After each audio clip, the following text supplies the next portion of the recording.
ये हमारा आखिरी ऑपरेशन है। सभी सोल्जर्स खड़े हो जाओ। हम घुड़सवार सेना से अटैक करेंगे। हमारा गोल बीस्ट टाइटन को खत्म करना है। ऐसा करने से हम भी उनके टारगेट बन जाएंगे। तो जैसे ही बीस्ट टाइटन हम पर अटैक करने वाला होगा, हम एक साथ हमारा स्मोक सिग्नल फायर करेंगे। इससे उसकी एक्यूरेसी कम हो जाएगी। और जब हम उसका ध्यान भटका रहे होंगे, कैप्टन लीवाई बीस्ट टाइटन को मार डालेंगे। किसी का कोई सवाल है? क्या आप चाहते हैं कि मैं सिर्फ ओडियम गियर के साथ उसके पीछे जाऊं? वो एक खाली मैदान के बीच में खड़ा है। हुक करने के लिए ना ही कोई पेड़ है और ना ही कोई मकान। बिल्कुल नहीं। ध्यान से देखोगे तो कुछ चीजों की लाइनें लगी हुई हैं।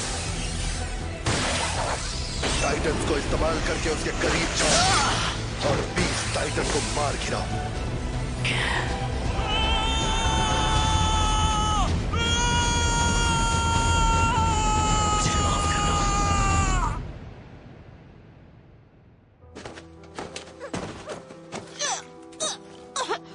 खड़े रहकर इंतजार करने का मतलब है कि हम पर और ज्यादा पत्थरों की बारिश होगी। जल्द से जल्द तैयार हो जाओ। सच बताइएगा, क्या हम सभी यहाँ मरने वाले हैं? हाँ बिल्कुल। अगर हम मरने ही वाले हैं तो आपका मतलब है कि हम लड़ते हुए मारे जाएं? बिल्कुल सही। रुको, अगर हम मरने ही वाले हैं तो क्या फर्क पड़ता है? तो अगर मैं आपके ऑर्डर्स को ना मानूं तो भी कोई मतलब नहीं होगा, है ना? बिल्कुल सही कहा सोल्जर तुमने।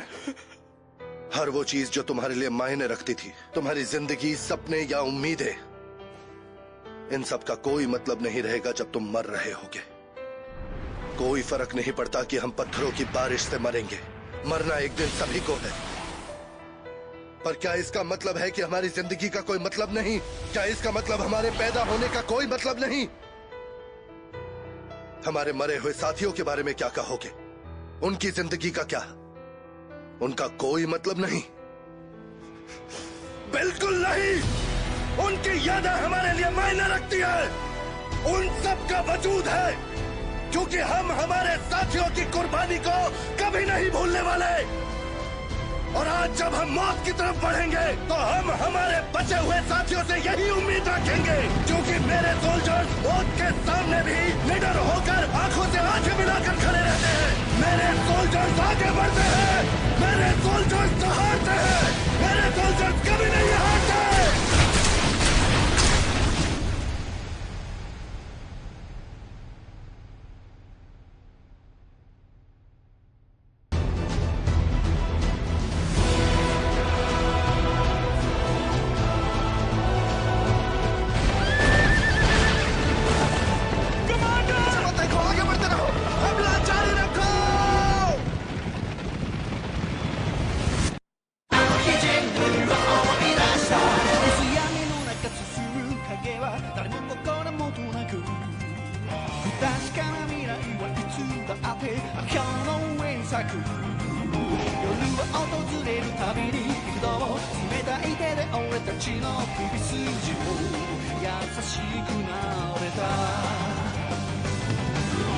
疲れを裏切って止まる